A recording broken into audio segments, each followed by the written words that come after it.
지금부터 기업 집단 우미 소속 계열회사들의 부당지원행위 건에 대한 브리핑을 시작하겠습니다.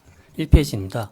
공정거래위원회는 기업 집단 우미 소속 회사들이 공공택지 1순위 입찰 자격인 주택건설 실적 300세대를 충족시켜줄 목적으로 총수 2세를 포함한 5개 계열회사에 상당한 규모의 공사일감을 제공하는 행위에 대해서 시정명령 및 가징금 483억 7,900만 원을 부과하고 우미건설을 고발하기로 결정하였습니다. 기업 집단 우미는 주택개발 및 건설업을 주요 사업으로 영위하는 중견 건설사 집단으로 우미린 브랜드 아파트를 보유하고 있습니다. 2024년 기준 자산 총액은 4.7조 원, 매출액은 2,714억 원, 소속회사 수는 21개입니다.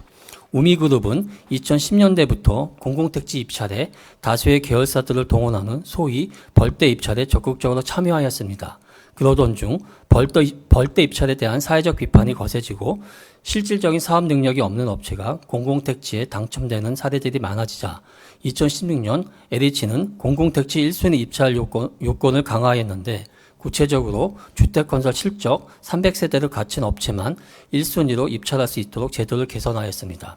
이러한 상황에서 기업 집단 우미는 기존 벌떼 입찰에 활용하던 계열사들을 변경된 제도 하에서도 계속 입찰에 참여시킬 목적으로 2017년부터 자신들이 시행하는 12개 아파트 공사 현장에 주택건설 실적이 없는 지원 객체들을 비주간 시공사로 선정하여 총 4,997억 원에 달하는 상당한 규모의 공사 물량을 제공하였습니다. 복수의 건설사가 공동으로 공사를 수행하는 경우 계약상 공사 지분이 50% 이상이거나 가장 높은 업체를 주간 시공사라고 하며 주간 시공사가 아닌 업체를 비주간 시공사라고 합니다. 주간 시공사의 경우 실제 공사를 수행할 능력이나 대외 신용도가 요구되었기 때문에 그룹 내에서 우미건설과 우미개발만 수행할 수 있었고 대신 비주간 시공사에 대해서는 외부 제한 요건이 없었기 때문에 우미그룹은 비주간 시공사를 실적이 없는 계열사들의 실적을 채우기 위한 용도로 활용하였습니다. 기업 집단 우미는 그룹 차원에서 이 사건 지원 행위를 기획, 추진하였습니다. 실제 사업 주체인 시행사가 아니라 그룹본부에서 시공사를 모두 결정하였고 개별 업체들의 공사 역량이나 사업 기여도와는 무관하게 실적이 필요한 계열사 중에서 관련 세금을 가장 적게 내는 업체를 선정하였으며 심지어 아직 건축공사와 면허조차 없는 업체를 시공사로 선정하기도 하였습니다.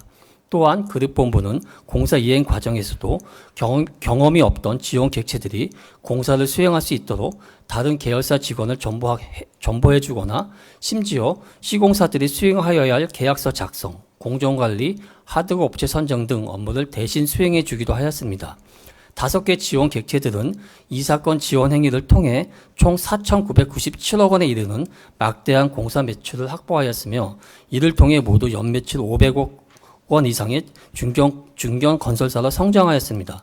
특히 대부분 지원 객체들은 지원행위 전까지 매출 및 주택공사 경험이 전혀 없던 업체들로서 사실상 이 사건 지원행위만으로 시장에 진입하여 성장하였으므로 주택건설업 시장에서 공정한 거래 질서가 크게 저해되었습니다. 뿐만 아니라 이 사건 지원으로 공공택지 1순위 입찰 자격을 확보한 지원 객체들은 이후 총 275건의 공공택지 입찰에 부당하게 참여하였습니다.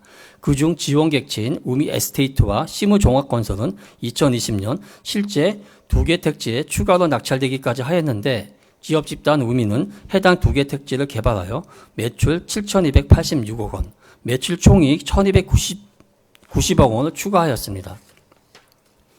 또한 지원 객체 중 우미 에스테이트의 경우 2017년 6월 총수 2세 2명이 자본금 10억 원으로 설립한 회사였는데 설립 4개월 만에 이 사건 지원행위에 동원되어 합리적 사유 없이 총 880억 원 상당의 공사 물량을 제공받았고 이를 통해 확보한 공공택지 1순위 입찰 자격을 바탕으로 2020년 추가 택지를 낙찰받기도 하였습니다.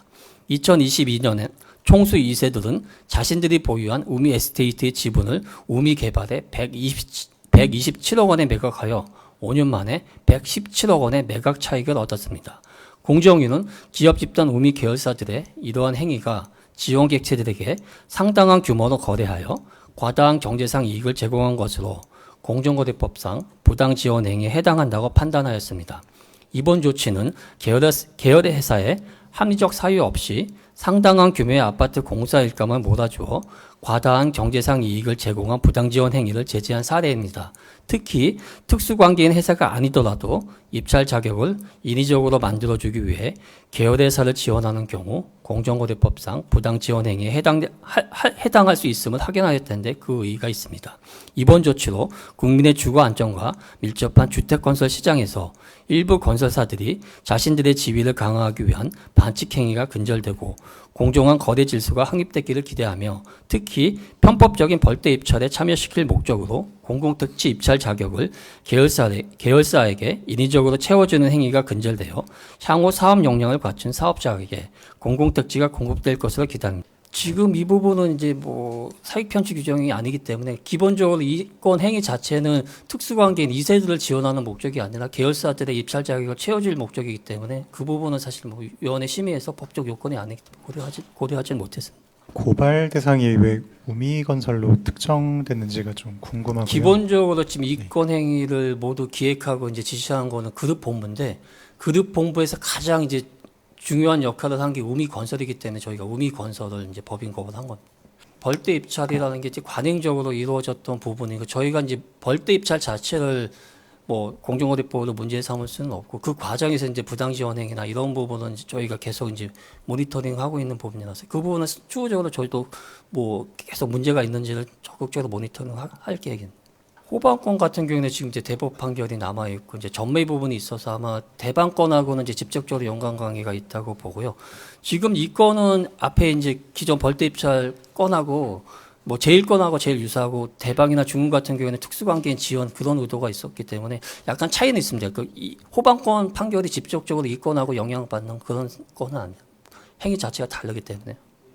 지금 이 건은 저희가 벌떼 입찰 자체를 기존에 뭐 벌떼 입찰 관련 건들에서도 벌떼 입찰 자체를 문제 삼은 게 아니라 그 벌떼 입찰 과정에서 이루어지는 부당적 뭐 택지 전배라든지 뭐 신용보강이라든지 이런 걸 문제 삼은 거기 때문에 벌떼 입찰 자체를 법원에서 이게 문제가 있다 없다 판단한 건은 아닙니다. 호반권도 마찬가지고. 그러니까 약간 다릅니다. 그러니까 벌떼 입찰 과정에서 부당지원 행위 자체를 법원이 판단한 거고 저희가 문제를 삼은 거지 벌떼 입찰이 이게 뭐 위법하다 아니다를 판단하는 건 아닙니다. 호반권 판례도.